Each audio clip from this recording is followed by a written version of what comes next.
किया हुआ है, आप 19 तारीख को आप लोग सब अवगत हैं इससे।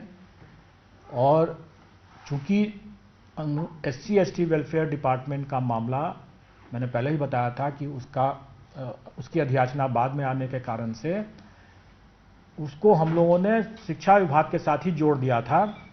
तो शिक्षा विभाग का चूंकि सप्लीमेंट्री नहीं आ रहा है, इसलिए SC/ST वेलफेयर डिपार्टमेंट का भी कोई सप्लीमेंट्री नहीं आएगा। और उनके यहाँ से भी इसी कारण से, क्योंकि दोनों का जुटा हुआ था मामला, इसलिए उनका भी नहीं होगा। और EBC/BC वेलफेयर का हम लोगों ने ऑलरेडी दे दिया है। तो हम लोग आयोग की ओर से अब TRE 2 का डी एंड हो चुका है, क्लोज हो चुका है।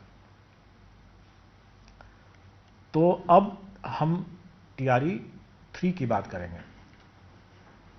TRE 3 हम लोगों ने पहले आगामी जो TRE का विचार किया था तो अगस्त के लिए किया हुआ था।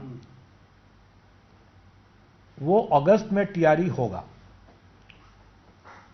लेकिन वो TRE 4 होगा।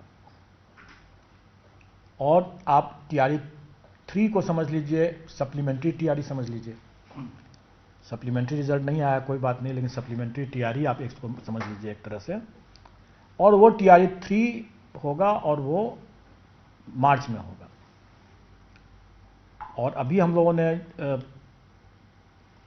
एक टेंटेटिव आपको डेट में कुछ बता दूं, 10 फरवरी से 23 फरवरी तक आवेदन आमंत्रित किए जाएंगे ऑनलाइन। और 7 मार्च से 17 मार्च तक में परीक्षा होगी।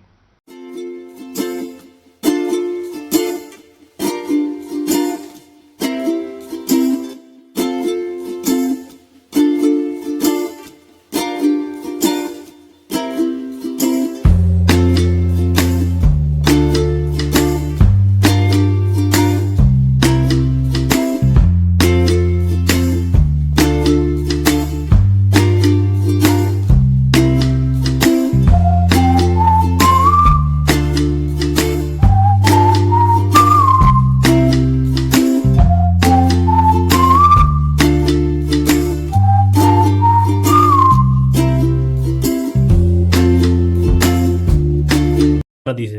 गंगा नदी भारत की सबसे लंबी नदी है, जिसकी लंबाई 2525 किलोमीटर है। उत्तराखंड में भागीरथी और अलकनंदा नदी देवप्रयाग में मिलकर गंगा नदी का निर्माण करती हैं। इसके बाद गंगा नदी हरिद्वार में मैदानी भाग में प्रवेश करती है।